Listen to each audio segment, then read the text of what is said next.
On va parler de Copart du point de vue avantage concurrentiel. Donc, je lance ce prompt de base, le prompt de base qu'on va également utiliser durant le bootcamp. Je rappelle ici que la première mise à jour tarifaire aura lieu demain. Le lien en description de la vidéo, uniquement réservé à tous ceux qui veulent faire du stock picking sérieusement. Ok, donc je lance ce prompt de base. La question est simple, est-ce que Copart a un avantage concurrentiel? Si oui, d'où est-ce qu'il provient précisément? Et est-ce que cet avantage concurrentiel est en expansion ou en déclin? Alors, on analyse une entreprise par rapport à ses fournisseurs, à ses concurrents, à ses clients. C'est la raison pour laquelle il est important de connaître la chaîne de valeur.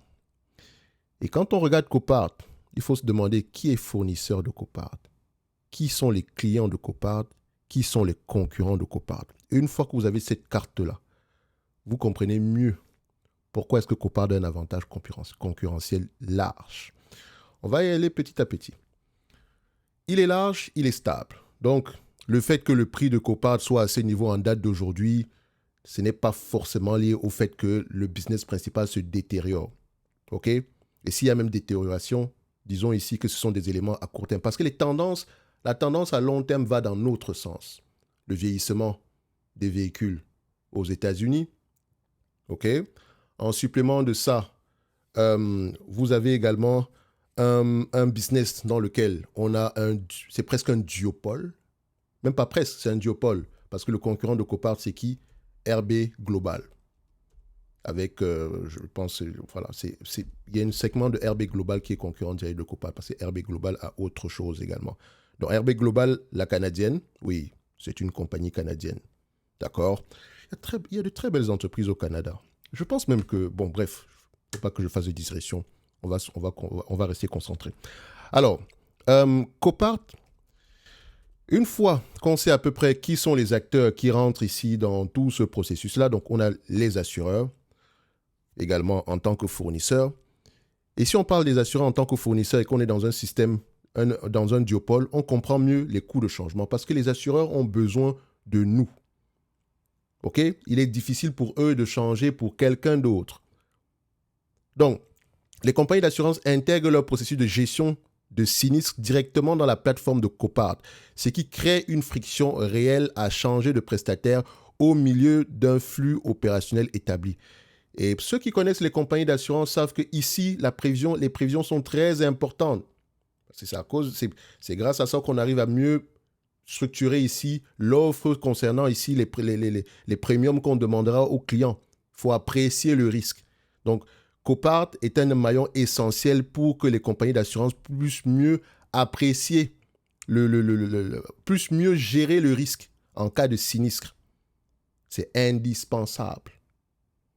Donc, ce n'est cependant pas le pilier le plus distinctif de l'entreprise. La plupart des observateurs s'accordent à dire que les acheteurs utilisent en parallèle les plateformes de Copart et de son concurrent RB Global. Donc, la sélection étant davantage guidée par l'inventaire disponible et le prix que par une exclusivité de plateforme. Donc, il n'y a pas d'exclusivité. Donc, ici, quand on va analyser du Copart, qui sont nos plus gros fournisseurs? Il faut qu'on soit en bon terme avec eux. Et les fournisseurs ne sont pas forcément exclusifs. Ils fournissent les deux acteurs du secteur d'activité. Maintenant, quels sont les éléments que les fournisseurs regardent en priorité?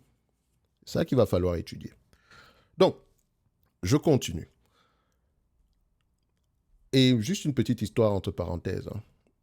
Beaucoup de gens pensent que les voitures sont devenues de plus en plus sûres parce que l'IA, enfin pas l'IA, mais vu qu'elles sont de plus en plus autonomes, les systèmes anti-collision, collision, etc., on se dit que ça va être difficile d'avoir de plus... Parce que Copart, ici, ce sont des pertes totales, littéralement. Donc, quand une voiture est déclarée perte totale par une compagnie d'assurance, on envoie directement sans salvage. OK? Donc, salvage, les voitures vont être revendues à d'autres personnes. Et là, on parle ici des clients de Copart, qui sont plutôt fragmentés. C'est la raison pour laquelle Copart a un avantage, un pouvoir de négociation de prix par rapport à ses clients.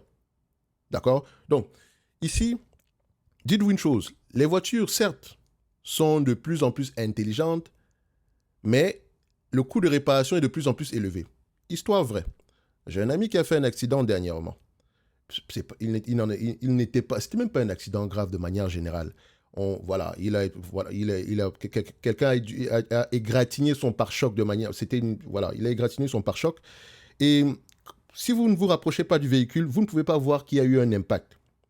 Alors, techniquement, ce n'était rien de grave parce que les phares étaient corrects, etc. Tout fonctionnait correctement dans la voiture. Mais,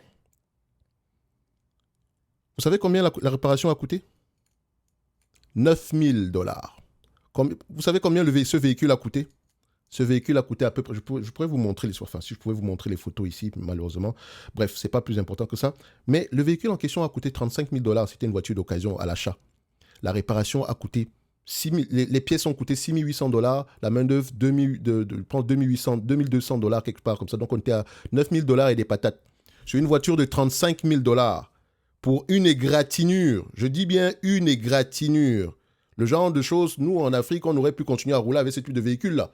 Ici, bon, on a des compagnies d'assurance sérieuses, etc. C'est 25%. Alors, je me pose donc la question de savoir, et si, disons que tu avais perdu le pare-brise, les deux phares avant, et tu avais peut-être ici, ça demandait ici, parce qu'il fallait juste remplacer le pare-choc, et que la voiture ici demandait, disons, un tout petit peu de tôlerie, ce genre de choses-là. Parce que si le capot était un tout petit peu plié, le métal, etc., peut-être que ça aurait coûté plus cher. Et ça, prenez ça en comparaison uniquement avec une égratignure. Et que c'est pas une blague quand je dis une égratignure, c'est vraiment ça. 9 000 $ pour une égratignure.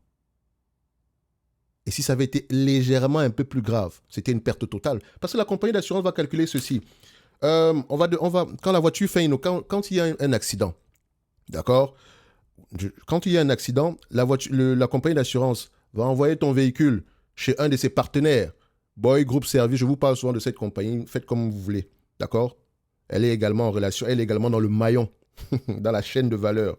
Ok, mais compartiment ici, entente avec les compagnies d'assurance. C'est-à-dire que quand vous faites un accident, on envoie vos véhicules à Boyd. Si ça peut être arrangé à un coût moindre que la valeur du véhicule, Boyd va réparer. La compagnie d'assurance sait que bon, on a des ententes avec Boyd, on sait combien est-ce que ça va nous coûter. Nos prévisions sont, on peut s'entendre, il n'y aura pas de changement majeur ici avec nos prévisions. OK? Mais si le véhicule que vous avez acheté à 35 000 demande à peu près, en termes de réparation, près de 32 000, 34 000 $ et qu'on se rend compte que le même véhicule en date d'aujourd'hui, si on vous achète un avec à peu près le même type de kilométrage, ça va peut-être vous coûter aux alentours ici ça va peut-être nous coûter 28 000 $. Vous pensez qu'on va arranger la voiture à 32 000 $ au lieu d'acheter une nouvelle occasion à 28 000 $? Le choix est vite fait.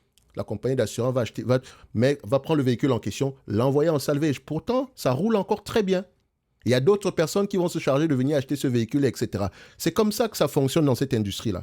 Et donc, tout ceci pour dire que, certes, les voitures sont plus intelligentes. Certes, il y a vous avez des programmes anti-collision et ce genre de choses-là, mais le coût de réparation est de plus en plus élevé parce que les voitures sont de plus en plus... Il y a de plus en plus de capteurs dans ces véhicules-là. Donc, ça coûte cher. Conclusion, Copart a encore un très bel avenir. OK? Continue. Parce que plus il y a d'accidents, mieux c'est. OK? Même s'il y a moins d'accidents de manière en termes de... Enfin, pas moins d'accidents en termes de volume. OK? Les accidents sont plus graves. OK? Ils sont plus graves. Certaines voitures qui n'étaient pas... Qui dans les années précédentes, ne représentaient pas ici des voitures, disons ici... en perte totale. Aujourd'hui, la même collision sur une voiture nouvelle génération équivaut à une perte totale. Donc, c'est différent. Les volumes d'accidents peuvent diminuer, mais la sévérité augmente. C'est l'élément qu'il faut regarder parce que ceux qui sont négatifs sur Copart parlent du volume d'accidents qui diminue, parle du fait que les voitures soient de plus en plus intelligentes, donc boum, c'est fini. C'est un business qui va mourir à long terme, parce qu'il y aura de moins en moins de volume. Mais vous êtes fous, la sévérité augmente. C'est la sévérité qu'il faut regarder, c'est ça la vraie data. Je referme cette parenthèse-là. Donc on peut même s'arrêter ici, voilà, ça explique tout sur Copart. Parce que ce que je vais faire aussi, ce n'est que du supplément par rapport à l'avantage concurrentiel de ce business. Donc on comprend mieux le coût de changement, pourquoi est-ce que c'est important, on comprend mieux que les volumes ne vont pas diminuer, parce que la sévérité augmente. OK? Ensuite, l'effet de réseau. L'effet de réseau, maintenant, c'est par rapport à qui? C'est par rapport aux clients de Copart. Copart c'est une marketplace. Et la marketplace ici n'a de valeur que parce que, il y a du volume au niveau ici des voitures à vendre. Et également, il y a énormément de personnes qui sont prêtes à acheter. Et Copart est au milieu. Parce qu'ils fournissent ici la plateforme. Et cette plateforme est très intéressante. Donc, on a l'effet de réseau. Tu pourrais même mettre l'actif intangible parce que cette plateforme, l'algorithme, enfin, ça peut valoir quelque chose, mais admettons qu'il n'y a pas d'actif intangible ici. Ensuite, on passe à la production à bas coût, qui est un élément, qui est un avantage concurrentiel qu'on néglige énormément parce que Copart a une particularité.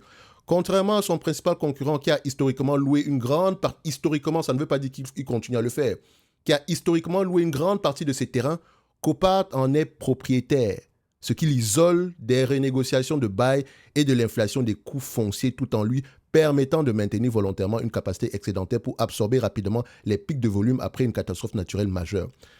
Ceux qui ont fait le bootcamp de l'année précédente, du mois de février et du mois d'avril, ce n'est pas un tout petit peu un avantage qu'on retrouvait sur Costco. Vous voyez que cet avantage est non négligeable, n'est-ce pas? Parce qu'il y a un élément qu'il faut mentionner ici, il y a tout un terme pour ça, c'est « not in my backyard ». N-I-M-B. Not in my backyard, ça veut tout simplement dire ici que c'est pour construire un nouveau programme, pour avoir un espace comme celui de Copart en date d'aujourd'hui, au prix actuel, la régulation est de plus en plus élevée. OK? Je pense que c'est ça. C'est NIMB. Est-ce que ça s'écrit comme ça? Je vais regarder ça. Où est-ce que ça se passe? Attendez, donnez-moi juste un instant. Not in my backyard. Ce n'est pas un programme, hein. Mais voilà, c'est NIMBY. Voilà, not in my backyard. Donc ici, si Copart veut s'implanter dans une nouvelle ville, il y a énormément de régulations. Il y a également beaucoup de contraintes au niveau ici, au niveau ici de la population qui ne veut pas avoir tendance à accueillir ce type d'entreprise dans sa zone. OK? Je ne sais pas pourquoi, ça pourrait même d'abord être une raison.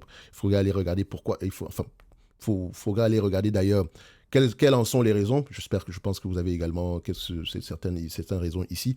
Mais globalement, ça veut dire que c'est de plus en plus rare pour une compagnie qui arrive. Si vous voulez adopter le même modèle de Copart en date d'aujourd'hui, les terrains sont de moins en moins disponibles. OK?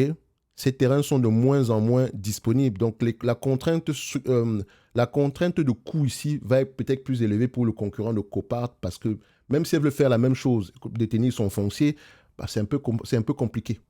Et maintenant, le foncier en question, est-ce qu'il n'y a pas des zones particulières pour les détenir? Est-ce que le foncier a une plus grande valeur si c'est situé au niveau de la côte? Parce que les voitures en question, elles ne peuvent plus rouler aux États-Unis ou au Canada. Attention! Donc, elles doivent être exportées. Vous comprenez ce que ça veut dire? Donc, si on a des terrains en zone côtière, proche ici des canaux d'exportation, home run. Important, c'est un avantage concurrentiel que vous négligez peut-être, mais c'est un élément très, très important qui concourt ici à la solidité du mode à long terme de Copart. OK? Donc, si on récapitule un tout petit peu les trois types de modes, premier, c'est production à bas coût. Deuxième, c'est ici avantage, effet de réseau. Et le troisième, c'est le coût de changement. OK? Dans le coût de changement ici, c'est le volume que les assureurs fournissent. Ils n'ont pas trop le choix. Ensuite, l'effet de réseau, c'est la relation que Copart a avec ses clients finaux qui sont, eux, fragmentés, donc pouvoir de négociation. Et Copart ici bénéficie d'une structure de coût assez basse par rapport à son concurrent direct, tout simplement parce que Copart détient son foncier. Ce qui l'isole ici, on dit ici, contrairement à son principal client qui a historiquement loué une grande partie de ses terrains, Copart en est propriétaire, c'est qu'il l'isole des renégociations de bail et de l'inflation des coûts fonciers, tout en lui permettant de maintenir volontairement une capacité excédentaire pour absorber rapidement les pics de volume après une catastrophe naturelle majeure. Parce que oui, Quand il y a une catastrophe naturelle majeure, les voitures étant de plus en plus sensibles, d'accord, parce que les sinistres sont de plus, la sévérité des sinistres étant de plus en plus élevée, quand vous entendez qu'aux États-Unis il y a des catastrophes, c'est très bon pour le business de Copart. Et certaines années, il y a moins de catastrophes que d'autres années. Donc, les volumes peuvent un tout petit peu souffrir.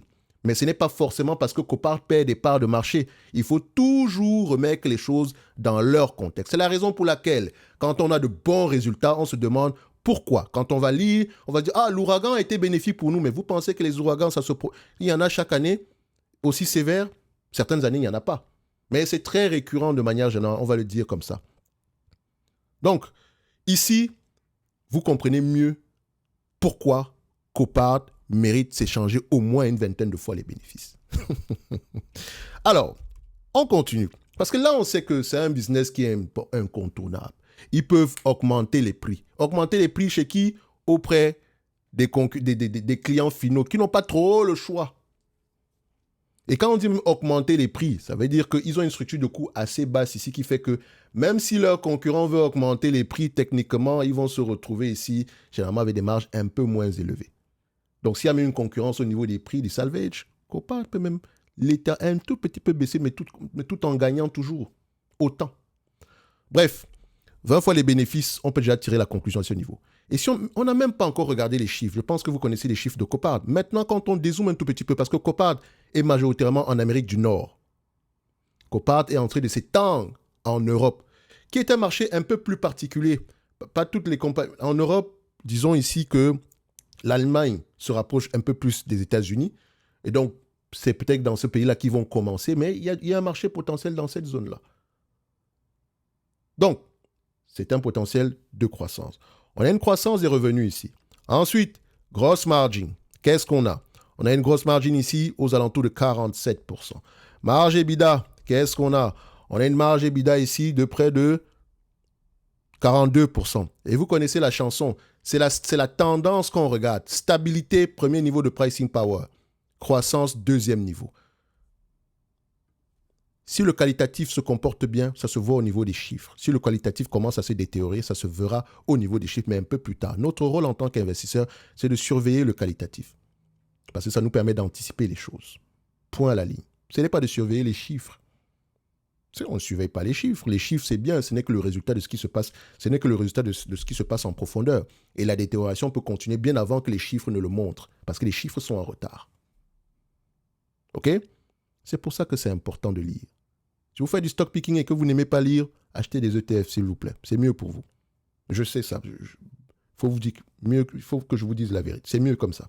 Achetez des ETF.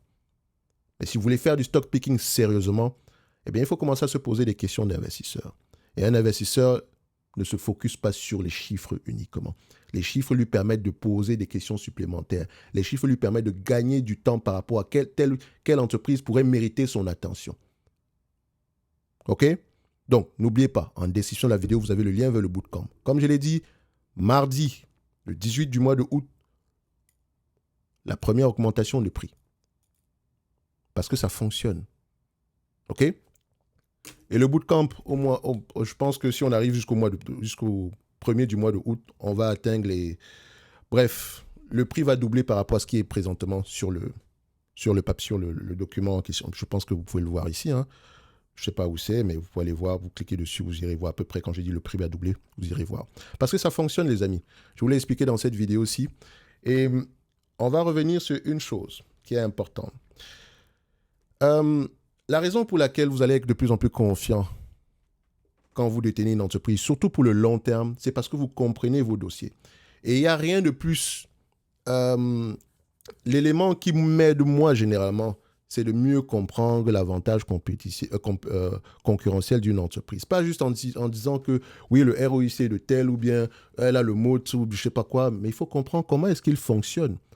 Qu'est-ce qui pourrait faire à ce que ce mot-là arrête de fonctionner?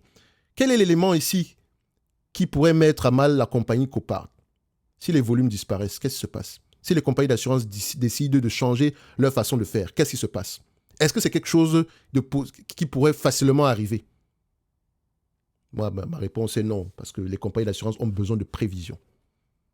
pour ceux qui connaissent le business des assurances, vous savez que on veut savoir combien ça nous coûte en avance. C'est important pour mieux structurer notre offre, nos tarifs. Et puis d'ailleurs, en parlant des compagnies d'assurance, je vous focus sur les brokers. Tous sans exception, Brown & Brown, Arthur Gallagher, AON.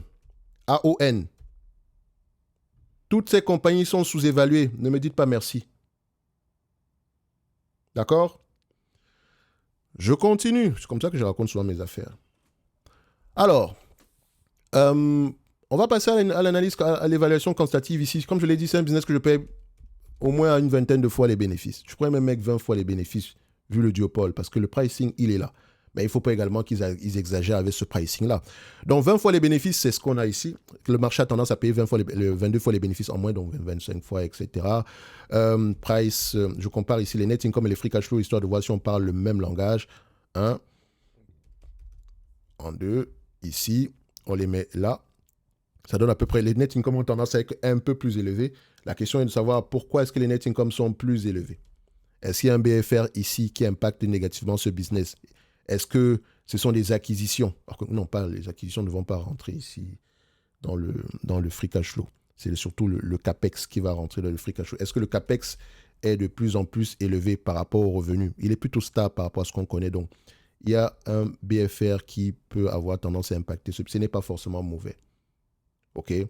Donc, je prendrai les net income comme proxy. Et si je prends les net income ici, c'est bien ça, le marché a tendance à payer entre 20 et 25 fois les bénéfices. 20 et 25 fois les bénéfices tant que cette compagnie peut maintenir une croissance à double chiffre. Et quand je dis croissance, ce n'est pas parce que vous avez une croissance des revenus de 10% que vous aurez une croissance des bénéfices de 10%. On peut avoir une croissance des revenus de 1% et une croissance des bénéfices même de 20%. Juste le petit 1%. L'impact est souvent très élevé. Donc faites attention, c'est juste parce que l'entreprise, le levier opérationnel est très intéressant ici. Donc, je vais me situer à 20 fois les bénéfices, avec 25 fois les bénéfices étant comme une autre hypothèse ciel bleu. Encore une fois, je ne voulais pas passer du temps à faire ce genre de vidéo parce que je pensais que j'allais faire 10 minutes de manière générale. Mais bon, je trouve qu'il y a toujours beaucoup de choses à dire. Alors, Copart, on va le mettre ici. Voilà. 20 fois les cash flows, c'est un business prévisible. 100% du temps, les années sont tendance à faire de bonnes prévisions sur ce business. Si je sais, il y a des problèmes au niveau... on a changé le PDG ici, l'ancien est revenu, etc. Voilà. Ça, c'est un autre sujet. Donc, les attentes ont diminué par rapport à il y a un an. Donc, on est à 2,15 $ ici. Et est-ce que c'est forcément mauvais? On va se dire ici que c'est préoccupant, mais il y a sans doute une raison derrière. Et cette raison est sans doute temporaire, même pas sans doute. Il y a de fortes chances que cette raison soit temporaire, parce que sans doute, ça veut dire que c'est 100%. Donc, allez lire vos rapports financiers. Donc, je vais me situer ici à 20 fois les cash flows. Ça fait $40 à l'action. $40 à l'action, moins la dette nette. Vous avez observé quoi au sein de cette compagnie? Il n'y a pas de dette nette. Plus 4. $40, ça fait 44, disons $44 ici, de manière générale, si on prend la dette nette. Donc, ça fait $44. Target price. Premier niveau. Si je me situe à 25 fois les bénéfices, ça fait $54. 25 fois 2 plus 4, ça fait 25 fois 2, ça fait 50, plus 4, ça fait $54. Donc, entre 44 et 54. Conclusion, le prix actuel est quoi? Merci beaucoup. Donc, on me demande de payer en date d'aujourd'hui. $32. Un business qui pourrait me rapporter aux alentours de $2 d'ici 2029. Rendement sur coût de combien? 6%. Oh, elle ne verse pas de dividendes.